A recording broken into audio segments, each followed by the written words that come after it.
네, 할렐루야. 예, 많이 떨리네요.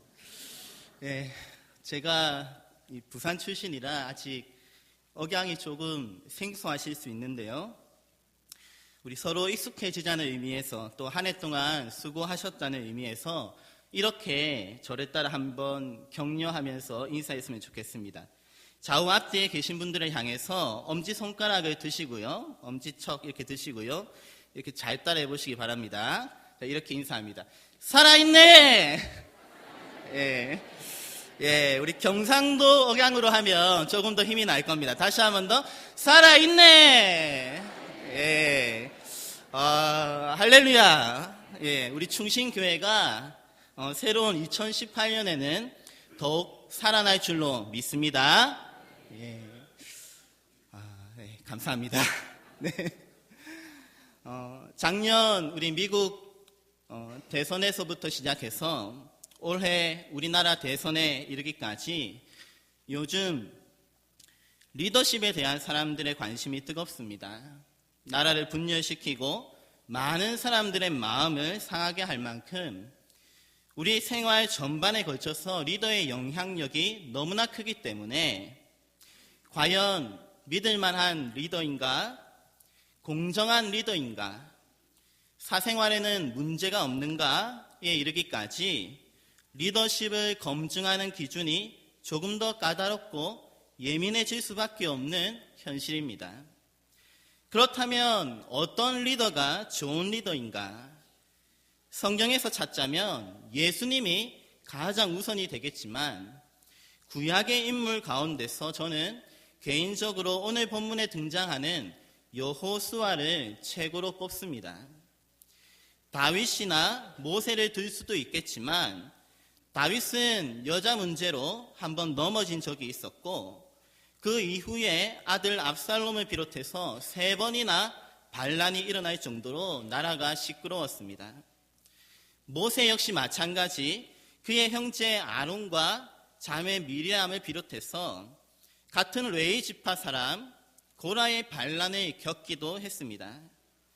뿐만 아니라 민수기 20장을 보시면 모세 본인 역시 하나님께 범죄하여 결국 가나안 땅에 들어가지 못했습니다.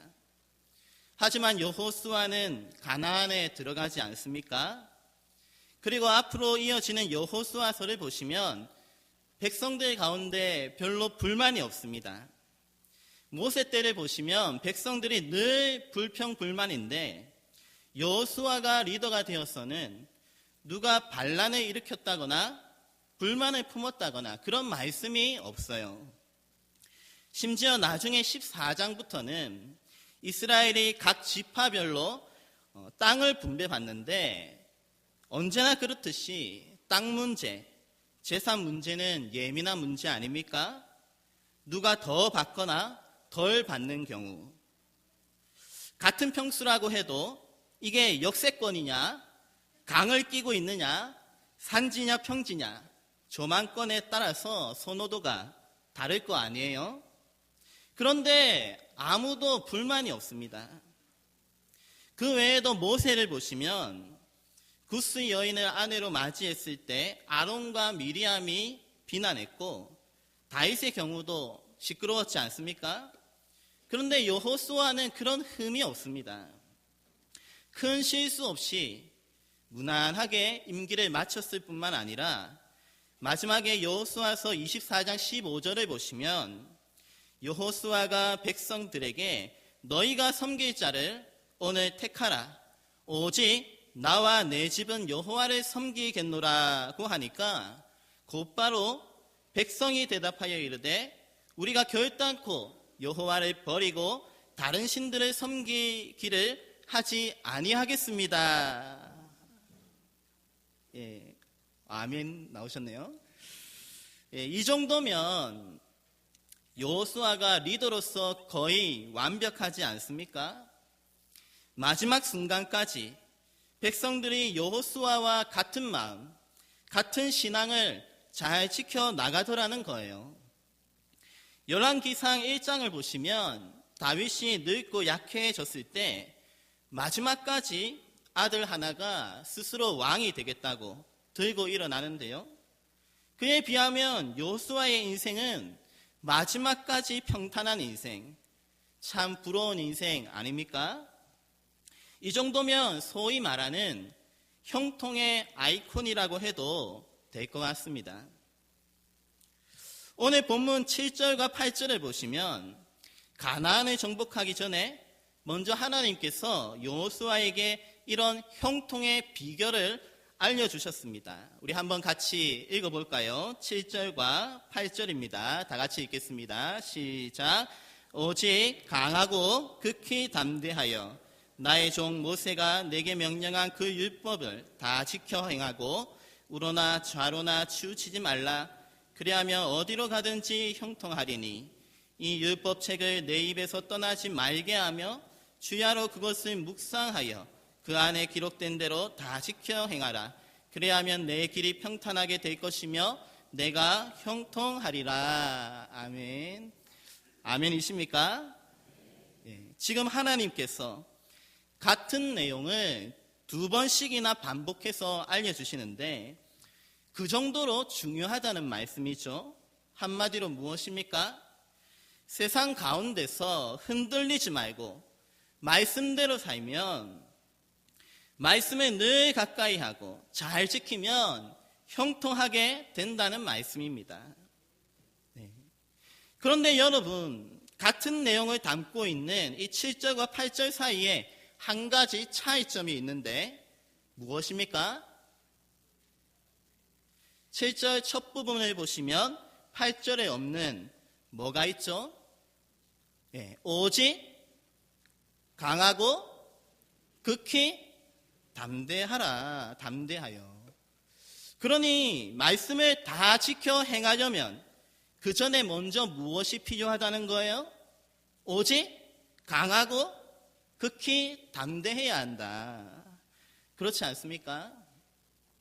우리가 이 삐뚤어진 세상, 하나님을 무시하고 심지어 대적하기까지 하는 이 세상에서 말씀대로 살려고 하면 얼마나 조롱받고 무시받고 그렇습니까? 아, 이 사람 참 답답하네. 이 세상이 얼마나 험한데 그렇게 예배 다 참석하고 11조하고 착하게 살면서 어떻게 이 험한 세상 살려고 해?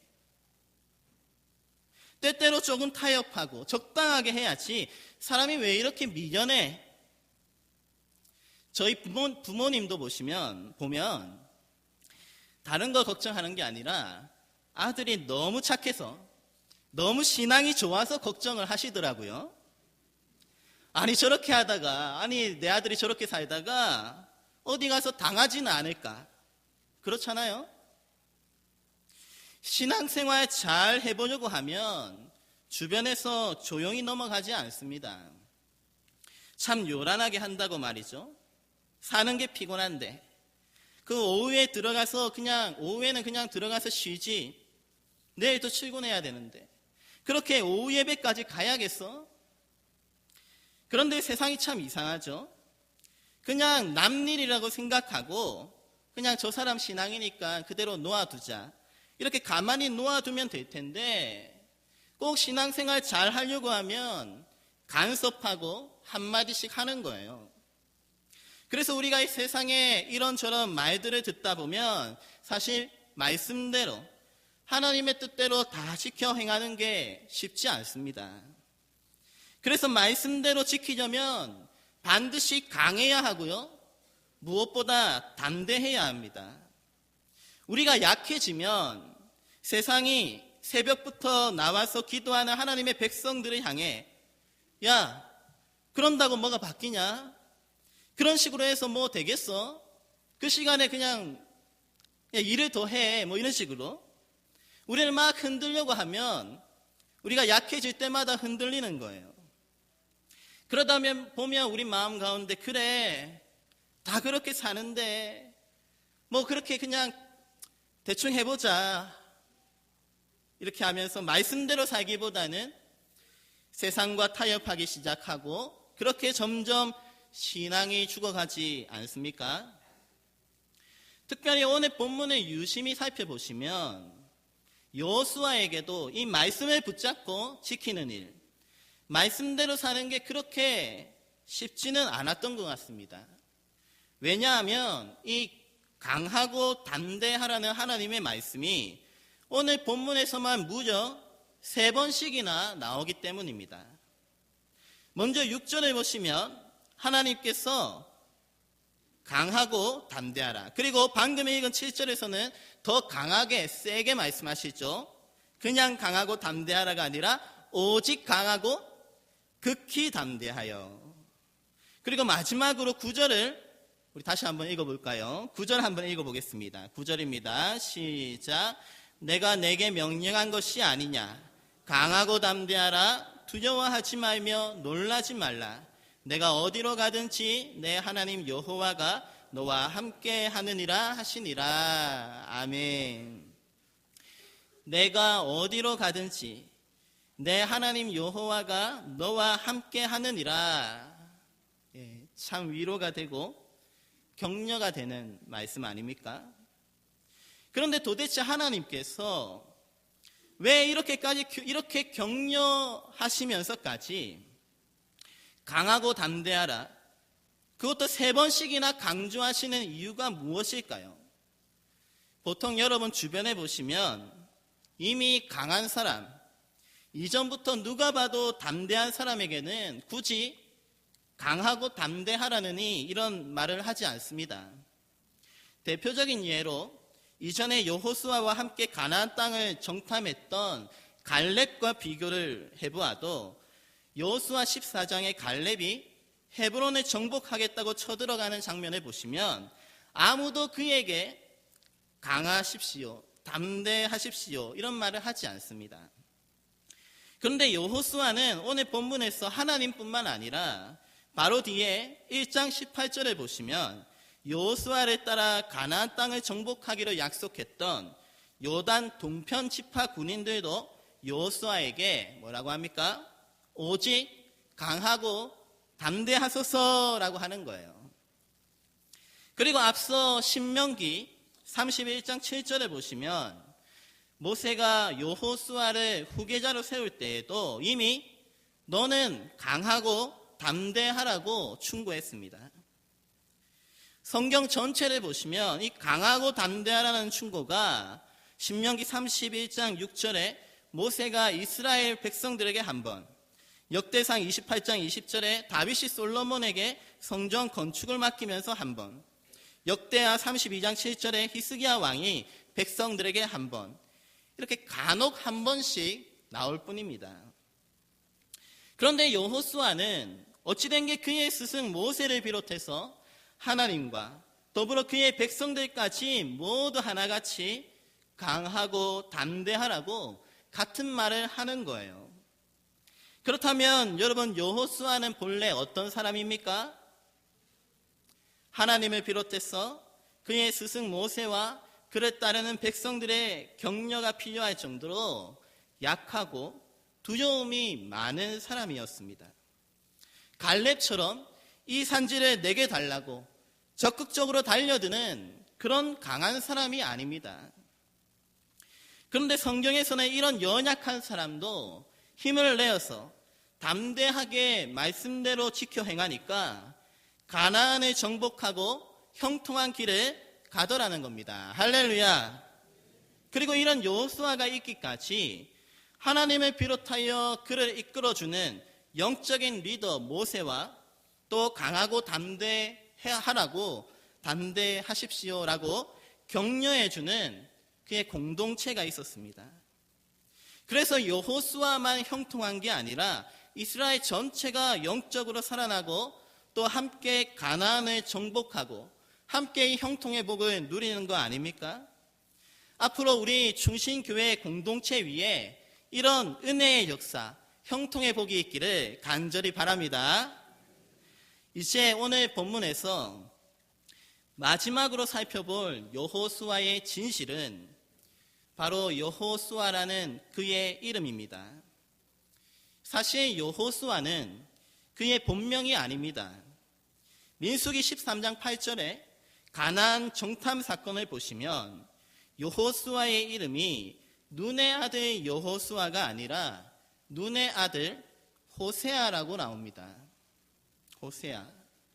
그런데 민수기 13장 16절을 보시면 모세가 눈의 아들 호세아를 여호수아라고 불렀다라고 합니다.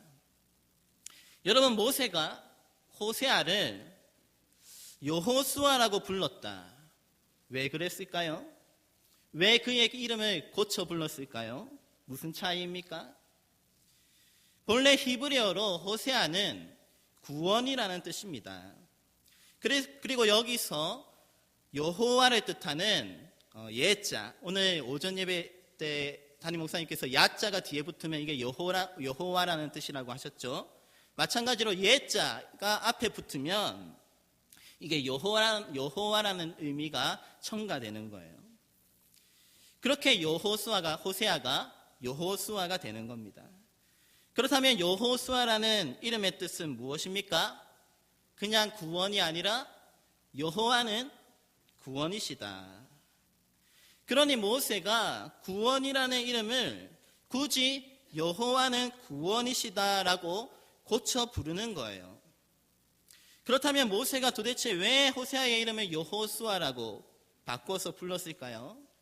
한번 옆에 계신 분 이름을 구원이라고 한번 고쳐서 한번 이렇게 또 인사해 볼까요? 직분을 불러가면서 우리 잠도 깨는 김에 반갑습니다. 안녕하세요. 구원 집사님, 구원 장로님 이렇게 한번 인사해 보시기 바랍니다. 예, 안녕하세요.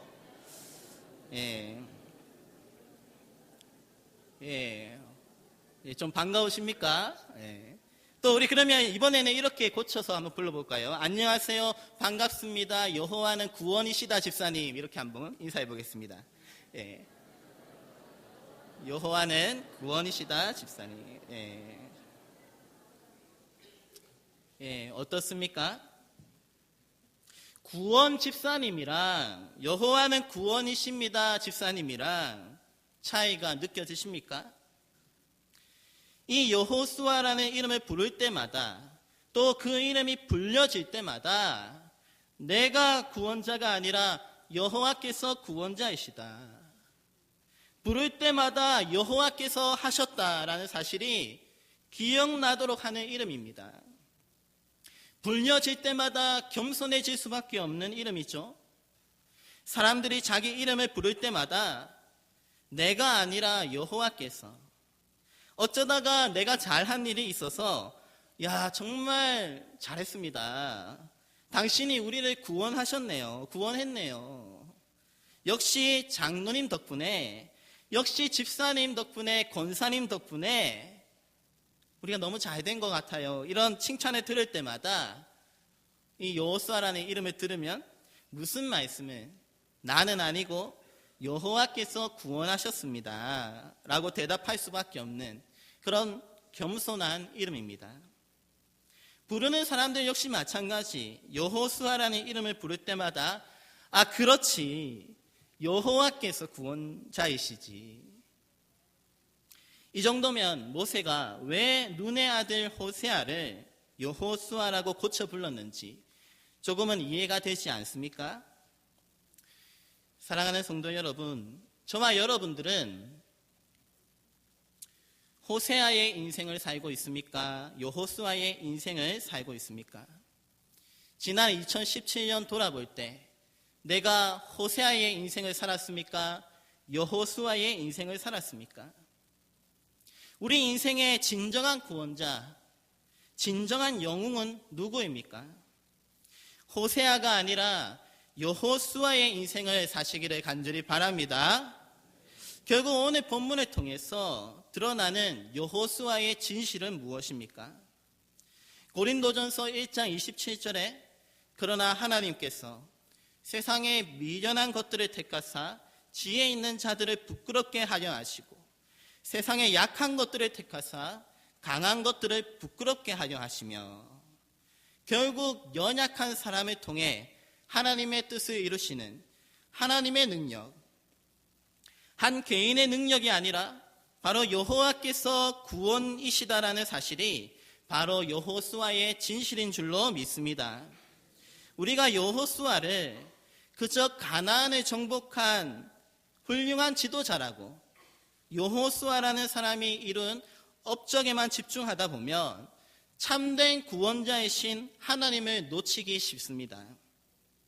하지만 이어지는 여호수아서를 여호와께서 구원이시다라는 관점에서 살펴보시면 실제로 사람 여호수아는 별로 하는 게 없습니다. 여호수아 3장에서 요단강을 건널 때라든지 또 6장에서 여리고성을 함락할 때 여호수아가 뭐 한 게 있습니까? 전략을 개발했습니까? 칼을 들었습니까? 오히려 7장에서 아이성을 공격할 때는 하나님께서 아간의 범죄에 노하신 것도 모른 채 섣불리 정탐꾼의 말, 사람의 말만 듣고 군사 3,000명만 보냈다가 크게 패하고 말았습니다. 그래서 7장 6절에 보시면 여호수아가 옷을 찢고 이스라엘 장로들과 함께 여호와의 궤 앞에 엎드려 7절에서 기도하는 거예요. 슬프도소이다 주 여호와여. 너무나 슬픕니다, 하나님. 그러자 10절에 하나님께서 일어나라, 어찌하여 이렇게 엎드렸느냐. 그러고는 8장 1절에 다시 한번 하나님이 그를 격려하시는데요. 오늘 말씀처럼 두려워하지 말라. 오늘 9절 말씀처럼 두려워하지 말라, 놀라지 말라. 다시 격려하시면서 이제는 말씀 가운데 복병을 두는 구체적인 매복 전략까지 알려주십니다. 그런데 9장을 보시면 또 여호수아가 신중하게 잘 살피지 못해서 기브온 사람들의 속임수에 넘어가서 가나안 사람들과 화친을 맺는 거예요. 이런 식으로 여호수아서의 흐름을 보시면 실제 여호수아라는 사람은 조금 순진하고 사람 말을 너무 잘 들어서 잔실수가 많습니다. 잘 속아 넘어가는 타입이에요. 하나님 없이는 사실 별로 할 수 있는 일이 없습니다. 여호수아가 하는 일이라고는 맨날 깨지고 하나님께 기도하는 일밖에 없는 거예요. 하지만 그렇게 부족한 사람이기에 이 여호수아서를 보시면 하나님 여호와 하나님의 활약이 더욱 두드러집니다. 여리고성을 정복한 것도 하나님께서 시키는 대로 7바퀴를 돌고 고함을 지른 것으로 방금 아이성 정복되는 하나님께서 친히 매복 전략을 가르쳐 주셨고 10장의 아모리 다섯 왕과의 전쟁을 보시면 10장 11절에 이스라엘 군사들이 죽인 수보다 하나님께서 내리신 우박으로 죽은 사람이 많았다고 합니다. 그리고 10장 14절을 보시면 전쟁 중에 태양이 멈춘 것도 여호수아가 기도만 했지 여호수아에게 어떤 특별한 능력이 있어서가 아닙니다. 성경 표현 그대로라면 여호와께서 사람의 목소리를 들으신 이 같은 날은 전에도 없었고 후에도 없었나니 이는 여호와께서 이스라엘을 위하여 싸우셨음이니라. 할렐루야. 여호와 하나님께서 그를 위해서 막 싸워주셨다는 거예요. 대신 그 진중에 들어가서 친히 싸워주시는 거예요. 이게 바로 여호수아의 인생이고 형통의 인생인 줄로 믿으시기 바랍니다. 여러분 사실 우리가 다 연약하고 부족한 사람 아닙니까? 위기가 닥치면 두렵고 겁이 나고 다 연약한 사람입니다. 그 가운데 때때로 실수하기도 하고 또 뜻대로 일이 잘 안 풀려서 실족할 때도 있습니다. 하지만 그때마다 내가 아니라 하나님께서 구원자이시지. 나는 호세아가 아니라 여호수아였지. 계속해서 여호수아의 진실을 고백하며 하나님을 의지하고 기도하시기를 바랍니다. 또 그때마다 우리 교회가 여호수아와 그의 백성들처럼 서로를 향해 강하고 담대하십시오. 집사님, 강하고 담대해야 돼. 약해지면 안 돼. 우리가 말씀대로 같이 기도해보자. 하나님께서 일하실 거야. 하나님께서 구원하실 거야.